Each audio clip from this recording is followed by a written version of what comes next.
बहू का तकिया कलाम। सिद्धि की एक आदत थी। उसे इंग्लिश के शब्दों को अपनी हर बात के बीच में बोलने का बड़ा शौक था, खास तौर से स्टॉप। स्टॉप मम्मी जी, ये क्या कर रही हैं? बिल्कुल स्टॉप हो जाइए। कितनी बार कहा है कि किचन में कुछ भी सामान इधर उधर करने से पहले पूछ लीजिए। अरे क्या स्टॉप स्टॉप करती रहती है। तेरा बस चले तो पूरी दुनिया स्टॉप करा दे। और हाँ, सामान इधर उधर नहीं, मैं बस ये देख रही थी कि चीनी कहाँ है। चाय पीने की तलब थी। स्टॉप मम्मी जी, अब ये मत बोलिए कि आपको ये भी नहीं पता कि किचन में चीनी कहाँ होती है। सास को सिद्धि की बात बिना सर पैर की लगती है। वो उससे बहस नहीं करना चाहती, सो वहां से निकल जाती है। सिद्धि कमरे में। स्टॉप, मैं कहती हूँ बिल्कुल स्टॉप। मैंने कहा बिल्कुल स्टॉप। नहीं करता स्टॉप बिल्कुल।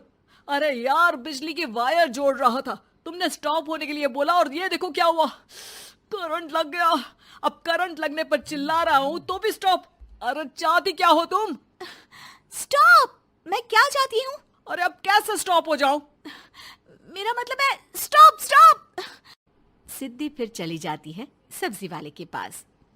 भैया, वो बैंगन किलो और आलू 5 किलो। Stop stop. काफी देर होने के बाद भी सिद्धि को उसका सामान नहीं मिलता। क्या है भैया, कब से बोल रही हूँ आलू 5 किलो, बैंगन 2 किलो, फिर दे क्यों नहीं दे रहे हो? भैया स्टॉप। बहन जी, मैं तो 2 मिनट में तोल दूं, लेकिन आप ही तो बोल रही हैं स्टॉप। अब इतनी तो अंग्रेजी हम भी जानते हैं ना कि स्टॉप का मतलब होता है कि रुक जाओ, तो रुक गए भाई। अरे यार, क्या लोग हैं। स्टॉप। अरे तोलो तोलो चलो। किसी तरह सामान लेकर सिद्धि घर आती है, जहां वो देखती है कि ढेर सारे मेहमान बैठे होते हैं। सिद्धि आते ही जोर से चिल्लाती है, स्टॉप!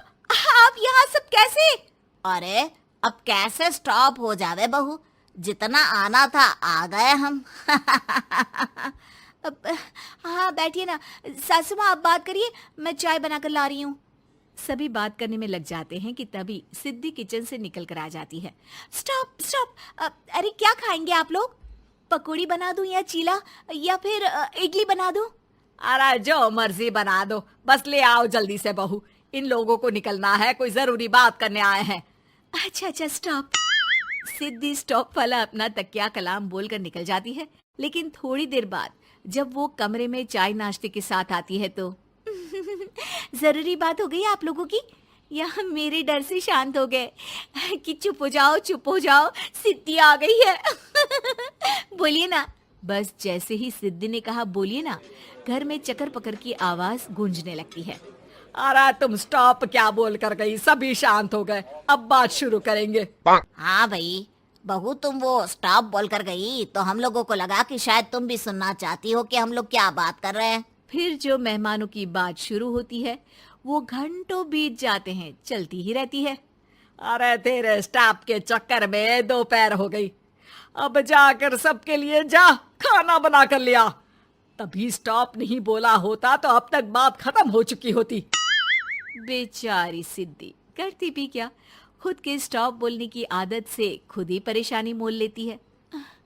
आप लोग खाना खाकर जाइए, हाँ मैं जा रही हूँ बनाने।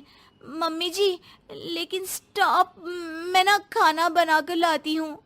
सिद्धि सबको खाना खिलाकर विदा करती है।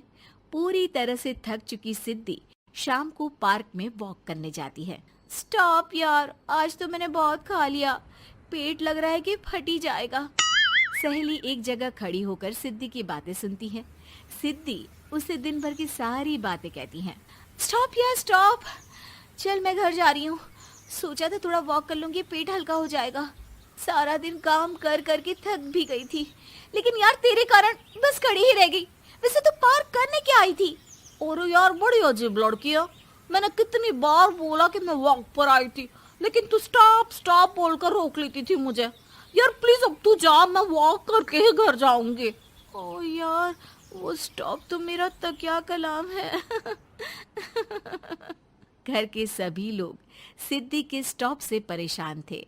वे कभी उसके बोलने पर स्टॉप हो जाते तो मुसीबत आ जाती, कभी नहीं होते तो भी मुसीबत आ जाती। अरे मैं तो इस बहू के तकिया कलाम से परेशान हो गई हूँ। अरे कोई तो उसकी ये आदत हटाए। देखो माँ, ये जो आदत होती है ना, जब तक खुद की जान पर न बन जाए आदत छूटती नहीं। अरे उसकी जान पर बनाए उससे हमें क्या, हम लोगों के लिए तो ये परेशानी का कारण बनती ही जा रही है। उधर सिद्धि खुद सोचती है, अरे यार, पहले बाजार से देर, फिर दिन का सारा खाना, और फिर पार्क में मैं टहल भी नहीं पाई। क्या करूं?